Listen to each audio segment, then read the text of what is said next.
한낮의 찜통 같은 햇볕 아래 비오듯 구슬땀을 흘리며 버려진 가구를 실어가는 사람들. 경남 진주시에서 대형 폐기물 수거 업무를 맡고 있는 환경미화원 정모 씨는 이달 초 기분 나쁜 일을 겪었습니다.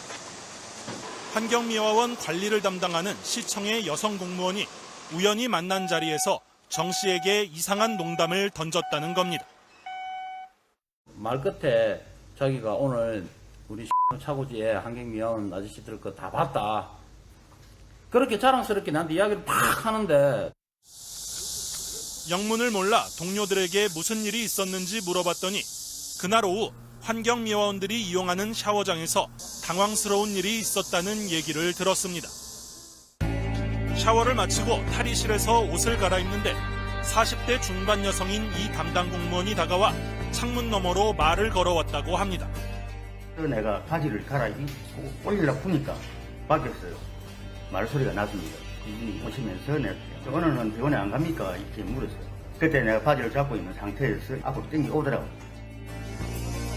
옷을 반쯤 걸친 채 얼떨결에 대답은 했지만 어쩐지 기분이 나빴다는 환경미화원들. 그런데 이 공무원은 다음 날에도 똑같은 행동을 했고 비로소 항의해야겠다고 결심했다고 합니다. 샤워가 나와서 팬티만 입은 상태로 앉아있는데 창문으로 걸어와서 이야기를 한다는 거는 만약에 여자가 지금 일어나니까 지금 이 문제가 뭐 이상하게 되는데 만약에 남자 그랬다면 이건 완전 세고랑감 아닙니까? 그지? 정 씨 등 환경미화원들은 감독부서인 진주시 청소과에 담당 공무원의 이런 행동은 성희롱이 아니냐며 하소연했습니다. 그때만 해도 불쾌하지만 대단찮은 해프닝 같은 일이라고 생각했는데 문제 제기 이후 상황은 예상치 못한 방향으로 흘러가기 시작했습니다. 나이 많은 남자가 무슨 성희롱을 당하냐며 비아냥거리는 반응이 제일 먼저 돌아왔습니다. 문제를 제기한 지 며칠이 지나 진주시청 감사관실이 진상조사에 착수했습니다. 피해자 신분으로 출석한 환경미화원들. 하지만 오히려 매서운 추궁을 당했다고 합니다. 팬티만 입고 TV를 계속 보고 있었다는데 수치심을 느꼈다면 옷을 입을 생각도 하고 했는데 그 계속 TV를 그대로 보고 계신다 했거든요. 저는 그렇게 텔레비 볼 그런 기분이 아니었습니다. TV를 안 봤다? TV 앞에 있어도 TV에 노래 들어옵니까 그게? 창문이 작아서 전신이 보일 정도도 아니고 봤더라도 그게 무슨 대수냐는 말까지 들었다고 합니다. 내가 만약 그런 경우였으면 좋았겠는데 당신은 왜 그렇게 그 수치심을 느낄 정도였느냐. 너가 무슨 남자로서 젊은 여자한테 그런 행위를 당하는 게 뭐 부끄러운 일이냐. 이렇게 역으로 이렇게 막 만들어가는 거예요. 성희롱 진술은 피해자와 가해자를 분리하는 게 원칙이지만 당시 조사실은 직속 상급자인 청소과 간부들과 해당 여성 공무원이 함께 앉아 있었습니다. 심리적으로 위축될 수밖에 없는 상황. 진술의 신빙성이 없고 오락가락한다는 질책을 받았다고 환경미화원들은 주장합니다. 사실관계만 확인만 한다고 이랬는데 이거는 경찰 조사 받는 것보다 더 협박을 하면서 이게 잘못되면은 이렇게 무고죄로 해서 옷을 벗고 나갈 수도 있다. 실제 조사를 다 했어요. 실제로 그런 게 없다. 그거는 어찌니까 아무도 없다. 이 말은. 이번에 가면 다 됩니다. 우리 증거주의거든.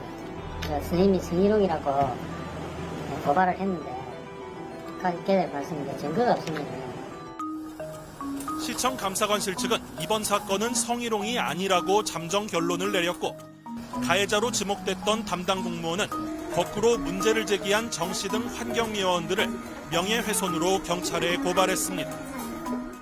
제가 잠시 이야기만 하고 갔는데 그거를 수치심을 느끼셨어요? 보지도 못했는데 저는 안에 계신 줄도 모르는데 저는 너무너무 억울한 게 이게 제가 여성의 남성을 어떻게 성희롱을 해요? 예기치 않게 문제가 커지면서 몇몇 동료 환경미화원들도 사소한 일로 분위기를 어지럽힌다며 정 씨 등을 비난하기 시작했습니다. 같은 동료인데 옆에서 말 한마디라도 좀 같이 일해줘야 되는데 그렇게 못하고 오히려 그걸 더 비아냥대는 말투. 문 단지 닫아라. 성희롱 당할라. 이거는 사자 피해자들한테는 이게 엄청 수치스럽고요. 진주시청 감사관실 측은 성희롱 여부와는 별개로 조사 과정에서 부적절한 부분이 있었던 건 사실이라고 인정했습니다. 여러 가지 가지고 성취가 아닌데 왜 이런 거 가지고 신고하는 게 뭐 그런 부분이 있어요. 그건 사실입니다. 그런 부분에 있었다면은 부분 사과드립니다. 직장 성희롱 문제를 조사해 본 게 처음이라 세부적인 규정은 잘 모른다고 털어놨습니다. 만약에 성별이 반대였다면 이렇게 조사하는 적이 있습니다. 우리가 처음도 안 모릅니다. 처음도 안 모르는데. 남녀 통틀어서.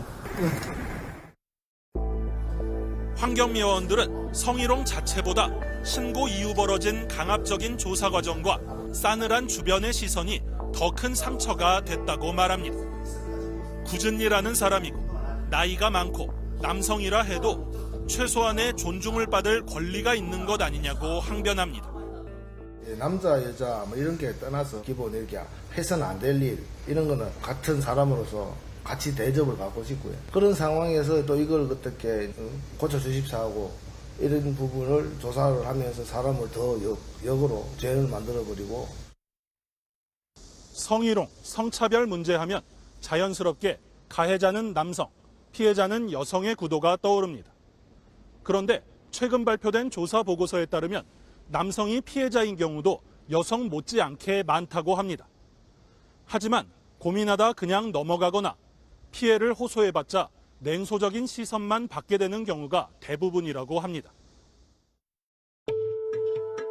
국책연구기관인 한국직업능력개발원에서 지난해 직장인 3,000명을 대상으로 조사한 결과 성희롱 해당 사례를 제시한 뒤 같은 경험을 겪어봤냐는 질문에 그렇다고 답변한 사람은 29%, 여성이 34.4%로 더 높지만 남성도 4명 중 1명이 예라고 응답했습니다. 하지만 성희롱을 당했느냐고 질문을 바꾸자 그렇다고 응답한 남성의 비율은 급격히 떨어졌습니다. 수치심을 느껴도 성희롱으로 깨닫지 못하는 경우가 많다는 뜻입니다. 근데 남자분들 같은 경우는 스스로 불쾌감을 느꼈더라도 그걸 이제 성희롱까지 연결시키지 않으니까 남자의 입장에서 내가 성적 약자의 입장에 처해지는 건 굉장히 또 이제 우리나라 사회 같은 데서는 특히나 부끄러운 일이 되잖아요. 여성을 대상으로 한 직장 성희롱은 대부분 여자라서 안 된다식의 발언, 부적절한 신체적 접촉, 외모에 대한 불쾌한 지적 등에 집중돼 있는 반면 남성이 대상인 성희롱은 성적 농담의 대상이 되거나 음란물을 보라고 하거나 또 성매매 업소에 함께 가자고 강요하는 등의 형태로 이루어지는 걸로 나타났습니다. 그렇기 때문에 남성들은 여성보다도 오히려 같은 남성에게 피해를 당하는 경우가 6배 이상 많습니다. 남성들은 다 그런 거 아니야? 라고 하는 문화가 있잖아요. 그런 속에서 내가 성에 대해서 나는 개인의 인권인데 이것이 침해당했어 라고 하는 것을 호소하는 것이 그 문화적인 남성성 안에서는 어려운 일이 되고 오히려 가해자가 되기를 부추겨진다거나. 대구의 한 국책은행에서 청사 경비요원으로 일했다는 김모 씨. 지난해 초 입사 2달도 안 된 김 씨를 직속 상사인 남성 간부가 술자리로 불러냈습니다. 이 간부는 김 씨를 노래방에 데려가 여성 접대원을 부르더니 자신이 보는 앞에서 성적 행위를 하라고 지시했습니다. 저는 괜찮다고 그냥 간단하게 이렇게 앉아가지고 술 한잔 먹고 노래보다 가시지요 이렇게 말씀을 드렸는데 앞에 앉아가지고 지시를 하시더라고요. 뭐 좀 주물쩍 대보고 쳐보고 그러시더라고요. 니 남자가 그런 것도 못하냐고 그래가지고 근무 어떻게 서겠니 뭐. 완곡하게 거부 의사를 밝혔지만 강요가 계속되자 김 씨는 결국 도망치듯 자리를 빠져나왔다고 합니다. 얼마 뒤 다른 직원의 투서로 해당 간부에 대한 사내 감사가 진행되자 김 씨는 이 사실을 은행에 알렸습니다. 어르신이 없는 상태에서 이루어졌다고 해요. 술 취해가지고. 그렇지만 어쨌든 잘못된 거는 확실하고. 그 남자끼리라 가지고 별거 아니야 이럴 수도 있지만 는 안 그런 것 같네. 그걸 가지고 굉장히 고민을 하고 괴로워했던 거죠. 가해자는 감봉 징계를 받고 다른 지점으로 전출됐고 회사 측의 공식 사과도 받았지만 하청계약직인 피해자 김 씨는 동료들로부터 은연중에 따돌림을 받았고 1년도 안 돼 회사를 떠나야만 했습니다. 솔직히 예상은 했었어요. 아, 이런 일이 터지면 분명히 용역인데 가만히 놔두지는 않을 것 같다는 느낌은 근무 태망, 회사 불망 뭐 이런 식으로 말 만들어서 뭐 그런 식으로. 은행 측은 정상적인 계약 만료일 뿐 일부러 내보낸 건 아니라는 입장입니다. 김 씨는 정식으로 문제 제기를 하기 위해 여기저기 알아봤지만 마땅히 도와줄 만한 기관을 찾지 못했다고 합니다. 어차피 비정규직이고 용역인데 여기에서는 솔직히 뭐 수모품으로밖에 생각 안 하는데 그리고 또 남자겠다 뭐 그런 것 가지고 뭐 그냥 뭐 소주 한잔 먹고 있고 뭐 하야하고 하면 되지. 직장 내 성희롱 피해자는 남녀를 가리지 않고 주로 계약직, 신입사원 등 상대적 약자들을 표적 삼아 벌어집니다. 남성의 경우 성차별적인 욕설이나 폭행 등 명백한 피해에 대해서는 여성에 비해 적극적으로 항의하고 대응하지만 성희롱과 같은 문제에 대해선 여성 피해자보다 신고에 소극적인 태도를 보이는 경우가 많습니다. 성에 대한 남성 피해자라는 어떤 자리가 사회적으로 마련되어 있지 않은 상태? 여성들 같은 경우에는 더 부끄러워해야지 어떻게 이걸 말했냐라고 하는 것이 더 많이 요구되는 거라면 남성들은 좋아하는 거 아니야? 라고 하는. 여성보다 피해 건수가 적고 피해 정도가 상대적으로 가벼운 경우가 많다 해도 소홀히 다룰 순 없는 문제라고 전문가들은 지적합니다. 남자 여자가 아니에요. 피해자와 가해자예요. 성희롱에서의 대상은. 피해자는 보호를 해줘야 되고 더 이상 이걸 겪지 않도록 이제 안아줘야 되는 대상인 거고, 가해자는 저지해야 되고. 나를 정말 공감하고 귀 기울여줄 수 있는 집단을 찾아서 도움받는 분명히 권리가 있거든요. 그래서 그런 도움을 받으셨으면 문을 두드리셨으면 좋겠다는 생각이 들고요.